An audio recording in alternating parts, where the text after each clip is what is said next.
أعوذ بالله من الشيطان الرجيم. بسم الله الرحمن الرحيم. وإلى ثمود أخاهم صالحا قال يا قوم اعبدوا الله ما لكم من إله غيره هو أنشأكم من الأرض واستعمركم فيها فاستغفروه ثم توبوا إليه إن ربي قريب مجيب. قالوا يا صالح قد كنت فينا مرجوا قبل هذا أتنهانا أن نعبد ما يعبد آباؤنا وإننا لفي شك مما تدعونا إليه مريب.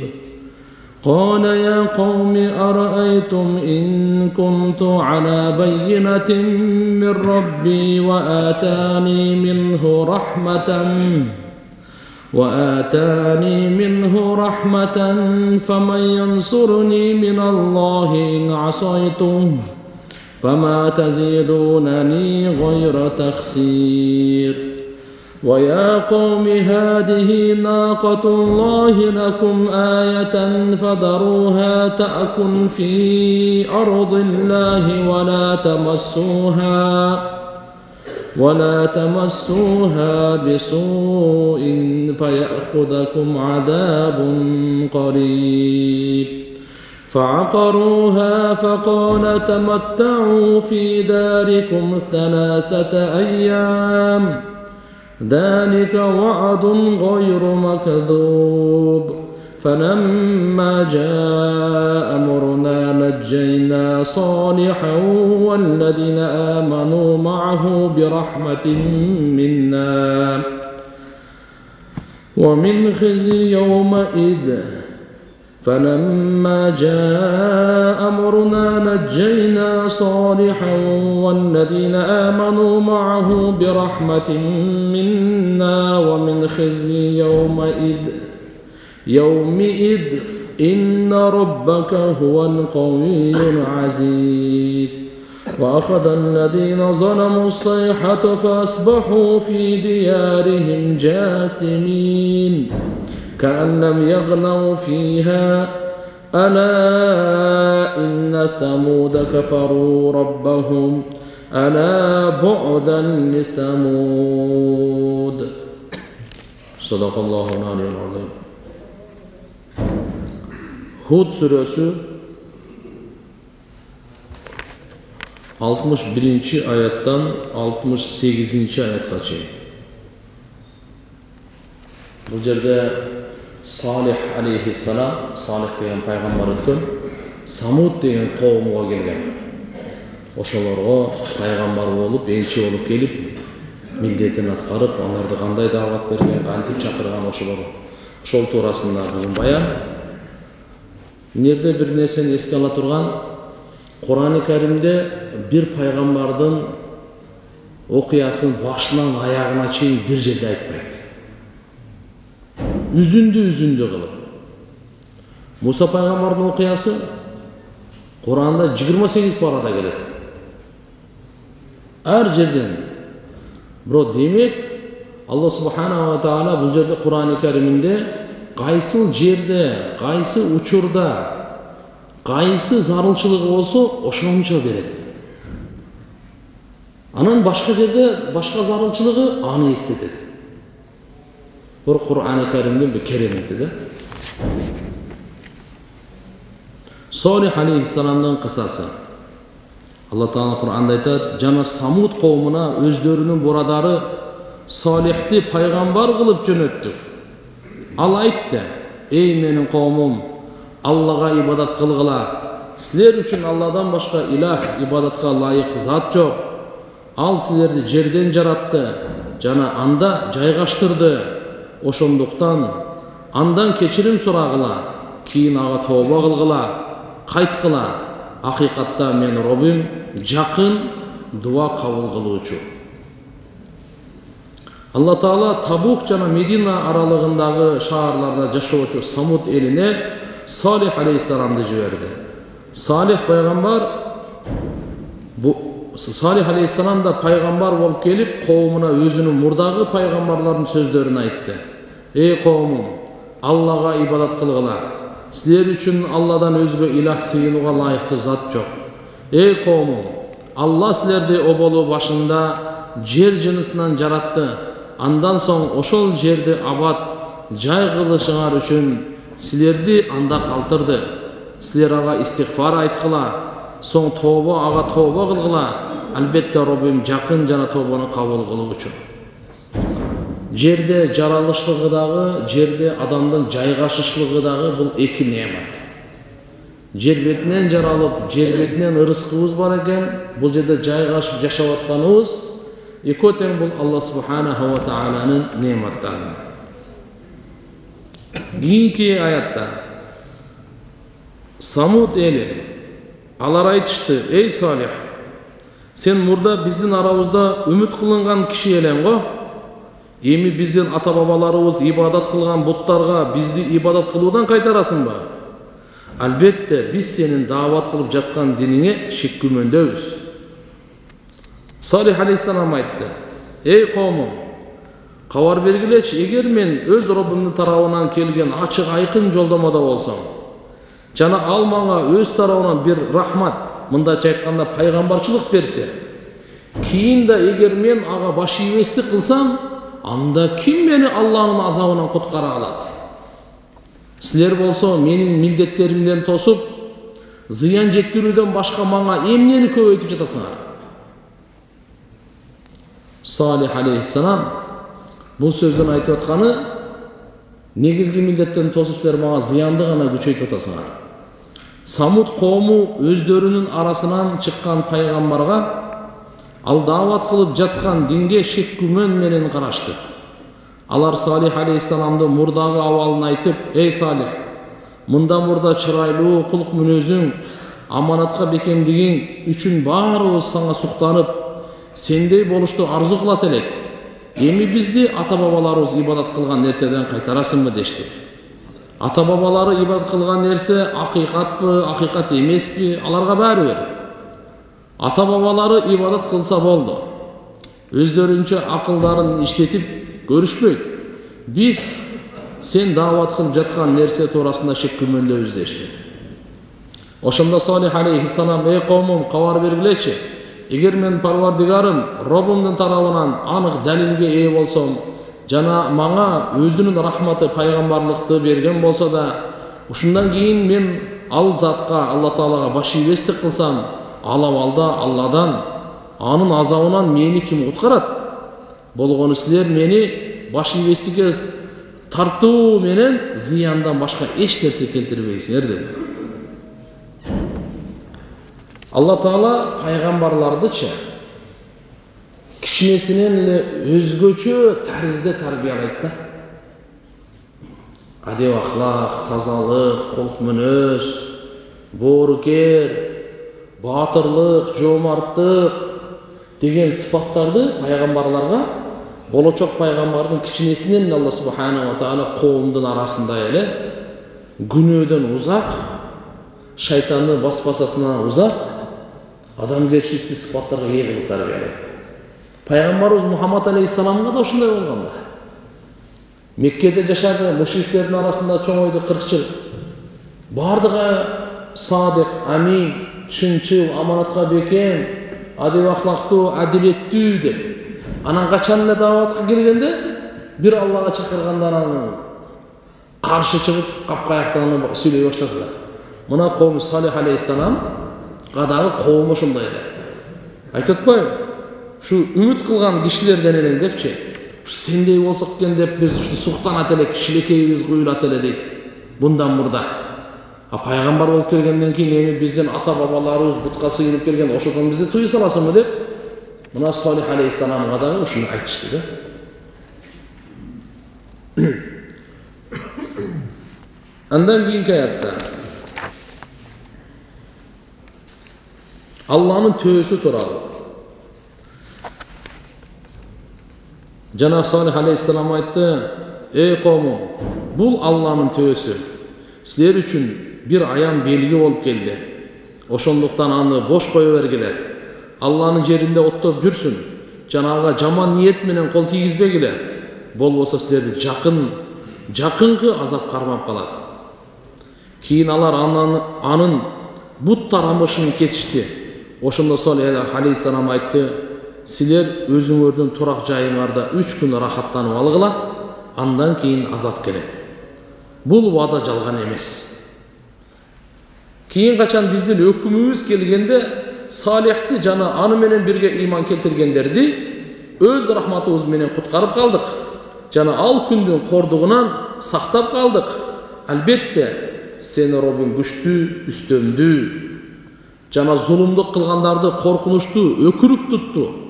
Соң алар өз турак жайларында үстөмөннөн түшкөн бойдон калышты. Анда эч качан жашабаган сыяктуу. Эсиңерде болсун. Албетте Самуд өз Роббиси Аллага капырлык кылышкан. Эсиңерде болсун. Самуд коому жок болуп кыйрады. Салих алейхиссалам өзүнө Алла субхана ва таала тараптан пайгамбарлыгын тастыктоочу мужиза кылып берилген төөнү Самуд коомуна көрсөтүп: "Эй коомум, мына бул төө менин акыйкат пайгамбар экендигимди тастыктоочу мужиза. Бул Алланын төөсү, ага тийбегиле. Алланын жеринде каалаган нерсесин оттоп жүрө берсин. Ага бир жамандык жеткирсе көрбөгүлө. Эгер бирар жамандык жеткирсеңер, силерге тезинен азап келет", деди. Самуд коомунун жүрөгү таш болуп, эч нерсе таасир кылбай турган даражага жеткен эле. Алланын мужизасын көздөрү менен көрүп туруп, таасирлениш, ибарат алыш, туура жолго түшүштүн ордуна мужизага да Салихтин алейхиссаламдын кулактандыруусуна да карабастан Алланын төөсүн союштурлар. Ошондо Салих алейхиссалам аларга: "Турагыңарда 3 күн жашап тургула, силерге 3 күндөн соң азап келет, бул чын убада" деди. Биздин амирибиз жүзөгө ашышы убада кылынган убак келгенде пайгамбарыбыз Салих жана аны менен ыйман келтирген момун бенделерибизге кутулуу бердик. Момун бенделерибизге кутулуу бердик. Аларды ошол азап келген күнү шерменделиктен куткардык. Бул ишти кылыш биз үчүн кыйын эмес. Анткени Роббиң өтө күчтүү, кудуреттүү. Самуд коому коркунучтуу өкүрүк жок кылды.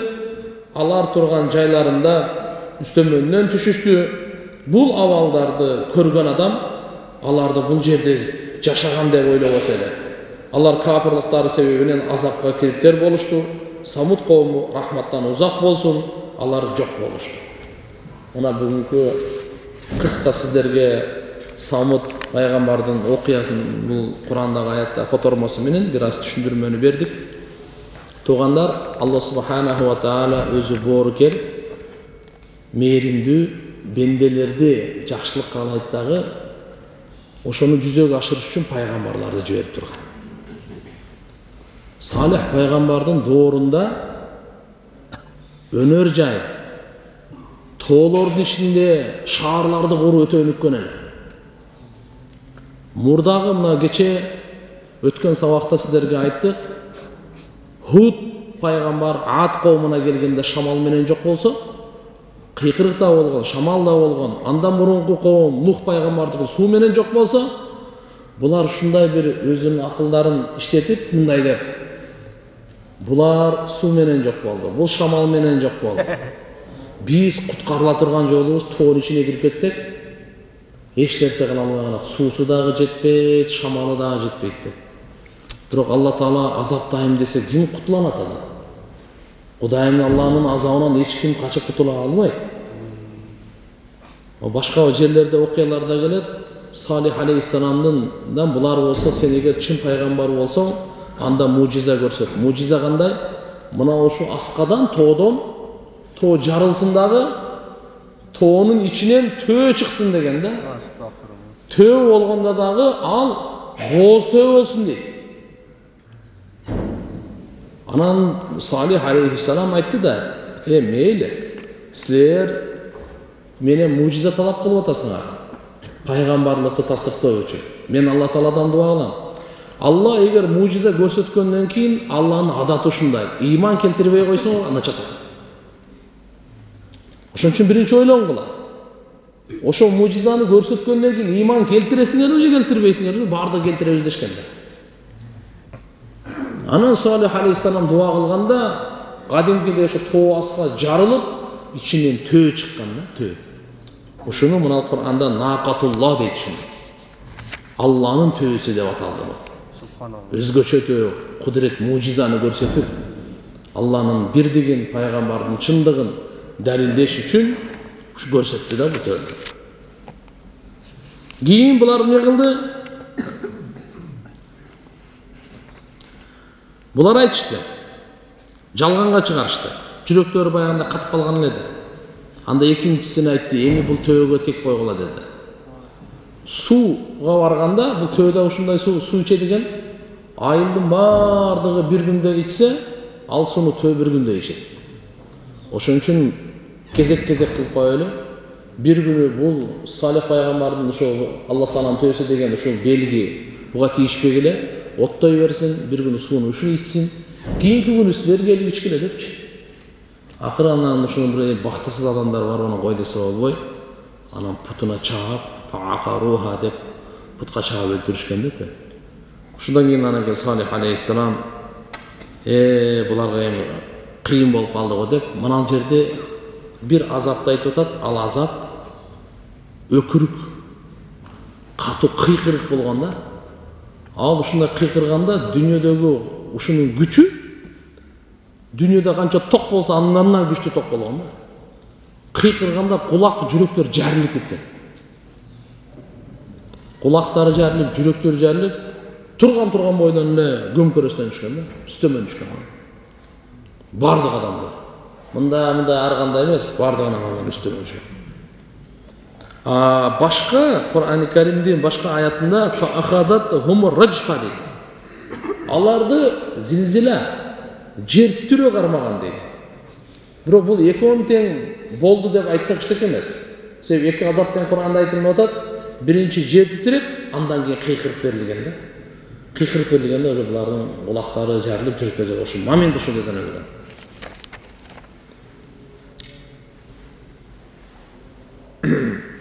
Tamatta'u fi darikum 3 ayyam.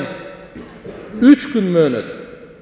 Rahatlanıp algıla, жашап алгыла, жыргап алгыла. Анткени ал адамдар Кур'ан Алла Тааланын өкүмүнө каршы чыкты. Мужизасын өлтүрүштү. Эми Алла Субхана ва Тааланын аягы ушуга möhlet 3 gün берилген. Андан кийин бардыгы жок боласың анда. Тафсир Куртубийде ошол 3 gün кайсы дейт? 4-cü gün, 5-ci cuma gün, жана 6-cı gün.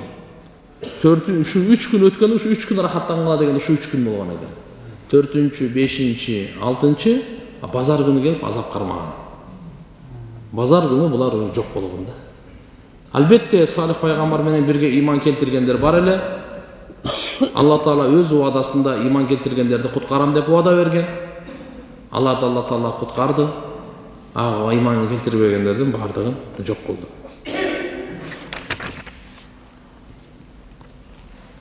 Жабраил алейхиссаламдын ошо баягы үн келип, өкүрүк, кыйкырык келди деп атпайбызбы? Ошол үн Жабраил периштенин үнү дейт экен. Куртубийде. Жабраил периштенин кыйкырыгы экен да. Периште кыйкырганда дүйнөдө андан коркунучтуу үн болбойт экен да. Жана мисалы кулагыңызга мындай бирөө катуу звукту басып берсе кандай неме болосуз? Ал эми ал периштенин кыйкырыгы ал. Жабраил периштенин 600 канаты бар деп риваятта келет. 2 канатын assa чыгыштан батышка чейин жаап калат. Эми чоңдугун элестетип көрүңүз, анын кыйкырганда жериң учуп кетет үнүнөн. Адамдар кайкыр атат. Мынакей. Адамдын жүрөгү, адамдын жүрөктөрү жана кулактары чыдай албайт. Чыдай албагандан жарылып, кийин бардыгы жок болушкан. Демек, урматтуу туугандар, бул окуяны Алла Субханаху ва Таала айтат. Пайгамбарлардын биринчи вазифасы өткөн айткандай, Аллага гана ибадат кылууга чакырышкан. Андан кийин истигфар, тобага чакырып атат. Силерди жерден жаратып жерге жайгаштыргандан кийин силер Алла Тааладан кечирим сурагыла. Билип билбей кылып койгон тоң моюндуктарга кечирим сурап, андан кийин тоба кылгыла. Роббим жакын деп атканы, ким Аллага жүздөнө турган болсо, Алла Таала мага жакын. Жана ошонун тоба кыла турган болсо, мужиб тобасын кабыл кылуучу, дуасын кабыл кылуучу Алла субханаху ва таала. Ана мына жерде дагы бир сөз. Фама янсурини миналлахи ин асайту. Эгер Аллага тоң моюндук кылсам, Алланын азабынан мени куткарып мага ким жардам бере алат эле? Дегени эч ким жардам бере алганын ачык бул жерде айтылат.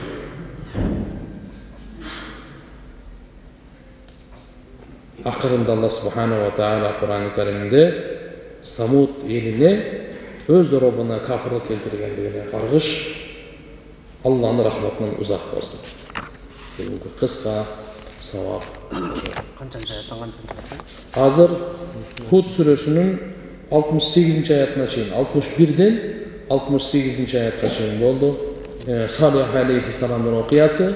Худ сүрөсү эртеге Кудай калса кийинки сабакта Ибрахим алейхиссаламдын, Лут алейхиссаламдын ошолор боюнча сабак болуп калабыз.